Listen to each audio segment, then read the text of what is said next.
Okay, rolling the camera. UID team, ang pong ating 31 was declared na may pasok po tayo. Naunahan na po natin yan. Nasabi ko sa inyo, on this October, we have no GMeet but I'm done with the materials no, on the selected staff of UDM.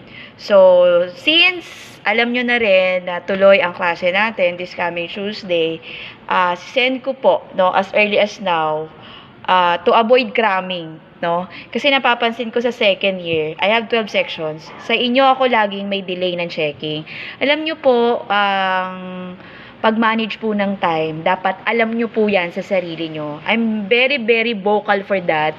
Sabi ko sa inyo, kapag po ang isang team ay magiging problema ko, on posting ng grade, ay hindi ko po kayo aantayin, lalong-lalo na sa finals. Nagsasara po ang portal, kaya po yung kapabayaan mo, ikaw lang din po ang mag-shoulder niyan, dahil ang biglang awa ay masyadong madisiplina. At for you to establish my discipline, ako ay nag-e-exert po ng effort to advance, no? At totoong aral po ang ginagawa natin dyan. Kung mapapansin nyo, ang materials na yan ay nabuo, hindi lamang isang oras, hindi lamang po, no? Isang linggo, kung hindi buwan po yan, to compile that. At dahil nga tayo ay naatasan to have this, no? To have the values, to know how to appreciate the things, no? Ang midterm period po is about our institution. To make the story short, wala po akong magiging pagkukulang dahil tinatrabaho ko po yan. Alam ko pong pareho po tayong busy, dapat po alam po natin ang ating obligasyon. At bawat po liderato na nakakausap ko, no, which is just have the protocol, yung inyong mga pangulo, ay alam naman po ang kakulangan ng bawat miyembro niya, no? Para po iwas po tayo, bakit ganon, bakit si ganyan. I don't entertain those kind of people.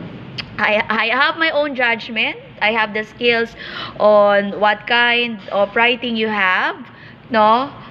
Nagiging madali lang sa atin dahil nga hinahayaan ko kayo na mag-isip, no, ng kakayahan ng bawat isa na pagganahin ng konsensya.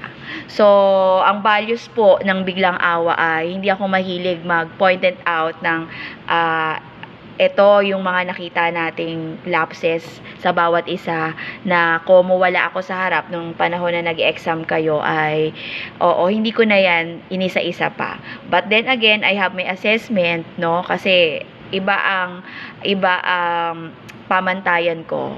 Ramdam ang bawat panulat kung ito ay ginugol search, no, o kumuha ng idea sa bawat isa sa inyo. So, ang akin lamang ay kayo po ang gumagawa ng inyong grado. Nasa ikalawang hakbang na ako, no? I'm done with the materials at ang inaasikaso ko na lang ay ang exam ng midterm na kung di ako nagkakamali ay sa darating na 24 of November. So, asahan nyo po ang magiging coverage po ng exam nyo ay ang mga natalakay nating mga katauhan, no? So, magiging iba po ang magiging daloy dahil naka-indicate po sa bawat trials ng mga mapapanood nyo pa at napanood nyo na stop ay magiging sangkap po ng ating midterm, no?